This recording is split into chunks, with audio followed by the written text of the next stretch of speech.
This chapter we're looking at electrochemistry, which is just really the transfer of electrons using chemicals, and we'll sometimes separate, let's say, the chemical A from chemical B so the electron doesn't transfer without being used. So we'll have a wire that we can stretch between compound A and compound B, and the wire between allows us to do some work with that electron that's screaming from one molecule or ion to another.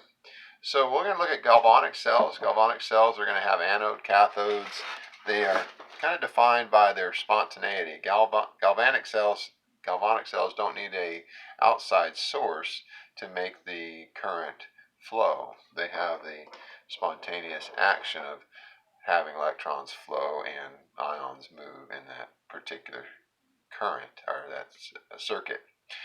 Then we'll look at standard reduction potentials. We need some way to know how to measure everybody's potential to transfer electrons from one spot to another. So we use a standard, and that's going to be hydrogen gas over a platinum electrode. Then last, we'll probably finish off with this video on cell potential work and free energy. I may not make it that far because a story to tell about standard reduction potentials needs to be there for a good foundation. So the story goes something like this for galvanic cells. Not all electrodes are metals, but you have often metals that are sort of hanging on a wire here that's we can have running through a voltmeter. So we can measure how much of a push, or I guess strength of a push of electrons towards the other side. Now remember, voltmeters don't allow electrons to flow, but they measure the amount of force, you might say, that an electron has to want to move to the other side. So typically there's these basic parts. The electrodes, that is an anode that's going to be giving electrons away. It's pushing that way. The other electrode is our cathode, and it's receiving the electrons, or wants to do that. And also very important is the salt bridge. If we don't have that, you can't measure the potential for flow. It'll just read zero. It can be any particular salt, potassium chloride, sodium chloride. It needs to just connect this solution to this solution. We actually don't even need the ions in solution, but it helps to create a standard state. So we'll talk about that. But just remember the three parts you need. You need an anode, a cathode, and I guess you need the connection between them, and you need a salt bridge to have a galvanic cell. I guess I didn't add in maybe the water that they sit in, of course. So those are listed here, the salt bridge, the anode, and cathode. And we write in sort of shorthand notation what is in our galvanic cell using what we show here is zinc with this zinc sulfate solution around it. So this is the metal and this is the solution around it. Aqueous gives that away. Then this double lines, two lines here, is indicating that this is one cell and it's separated from the other. And we would kind of maybe think of it like these are the two sides of the container, and our salt bridge, is in between. Kind of bridges those two solutions. That's one way to think of it, is you can kind of come down from your solution to your notation for the galvanic cell. And we often flip on the other side. The metal is put last because on this side we're going to have ions taking up the electrons that are coming over to make copper metal. So it's reagent to product, and here it's reagent to product. All right, so I hope that helps a little bit, just the basic notation you'll see as you look at, I guess, notes on electrochemistry. Now I want to do a little story, and we'll probably finish with this, about standard reduction potentials. So first of all, the electrode that we use for measuring all other, I guess, electrodes is hydrogen gas being bubbled in at 1 atmosphere over a platinum metal. So this is a platinum metal surface.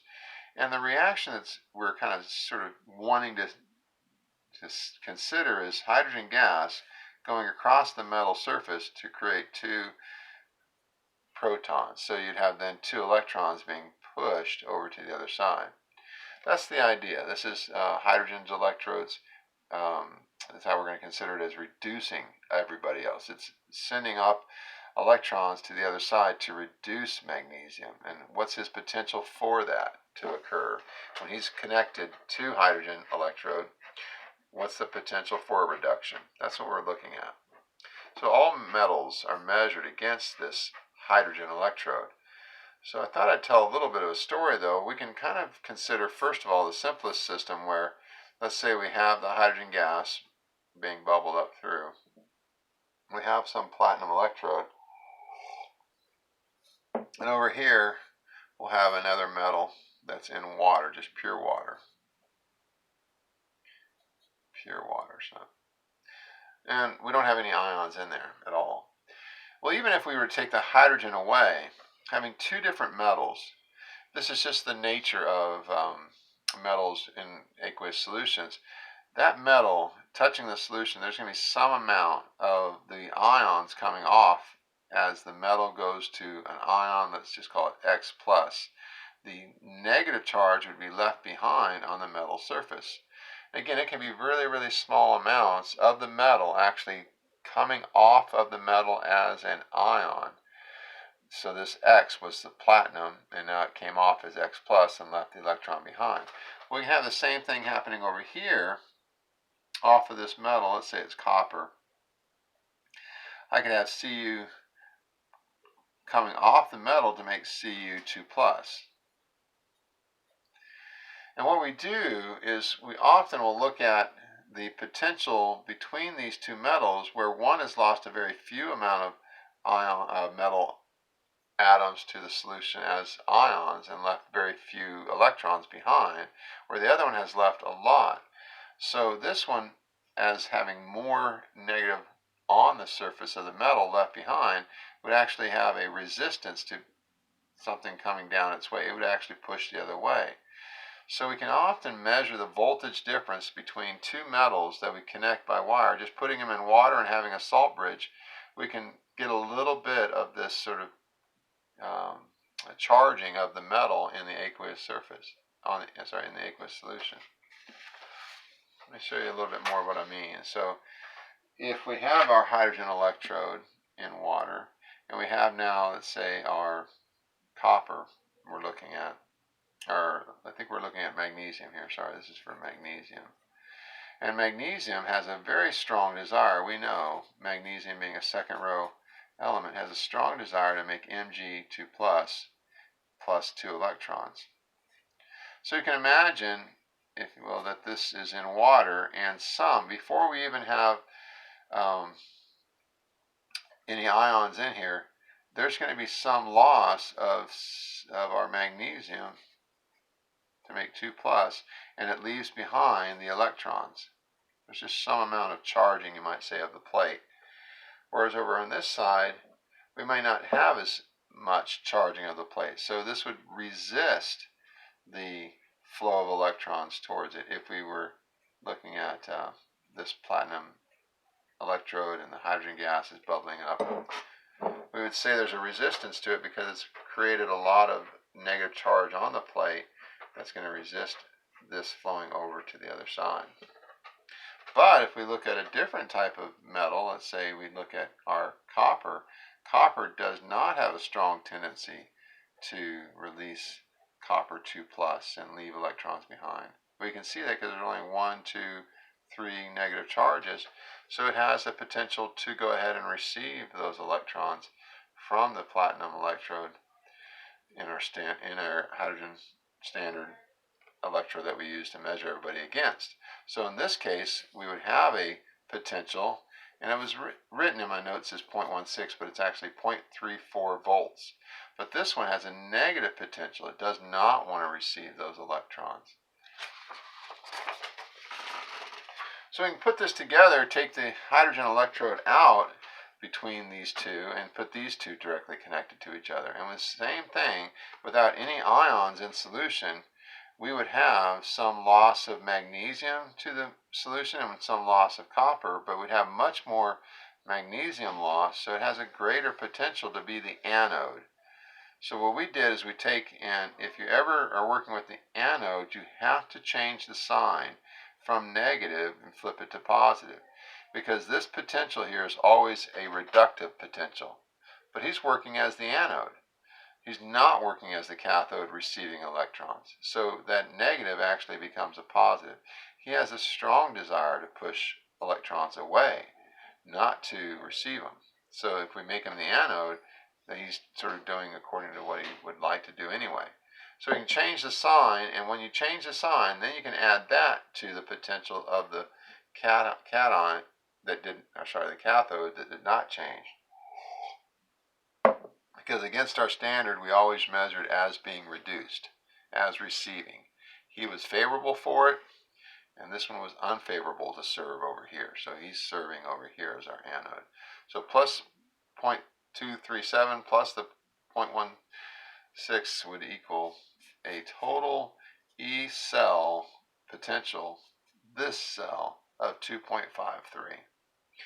There's more on potential that you can click on here just to learn more about potential. But we can apply this now to a lot of different metals. We could connect this one to, let's say, zinc. And we can say, oh, which one would I want to be the anode? Well, I know this one doesn't receive. He doesn't have a very good reduction potential. So if I use him as the anode, let's put a little A here, then I would flip the sign and it would be 0.76 plus 0.7 because he's great at receiving. So let's do another one. And let's say I had this here. This is our standard, so we always give it, if it's hooked up to itself, it'd be a zero potential. This is the standard. Hydrogen gas plus some amount of protons in solution across the platinum surface, and we would have this electrode. Now this is the minus 2.87, so we don't want him to be the cathode. He's not very good at being reduced. But if I make him the anode and make this the cathode, then it would give me a 2.87 potential. Just one more. Let's do aluminum and maybe indium. So aluminum has a minus 1.66 and this has a minus 0.344. Both negative. What do we do? Well, we want to have the maximum positive value, so if we flip this one, that'd be 1.66 minus 0.34, but it's still going to give us a positive value. So this would be our anode, and even though he doesn't like to be the cathode, this one hates it even more. So we'd say the potential for this one would be 1.32. The potential for the aluminum indium cell that we make. That's how you do it. If you ever want to take a negative and make it a positive, make that the anode. Now if you had two positives, you would have to flip one of them, so you'd always want to flip the smallest of the positives, but you always want to flip the largest of the negatives. So again, it's the opposite with positives. Flip the smaller of the positives, because somebody has to give up electrons. I know we're talking about reduction potential, but someone has to be oxidized. And so we just have to make sure to flip the sign of somebody. So if it's a negative that's really large, flip him. If it's a positive, they have two positives that you're considering, flip the smallest. Hey, thanks. That'll get us started with our discussion of going further potential that's not at standard conditions. These are all at 1 atmosphere, 25 degrees Celsius, 1 molar concentrations of our ions. This gives us our standard potentials for our half cells, and then those against each other would have to be at those same conditions. Thanks.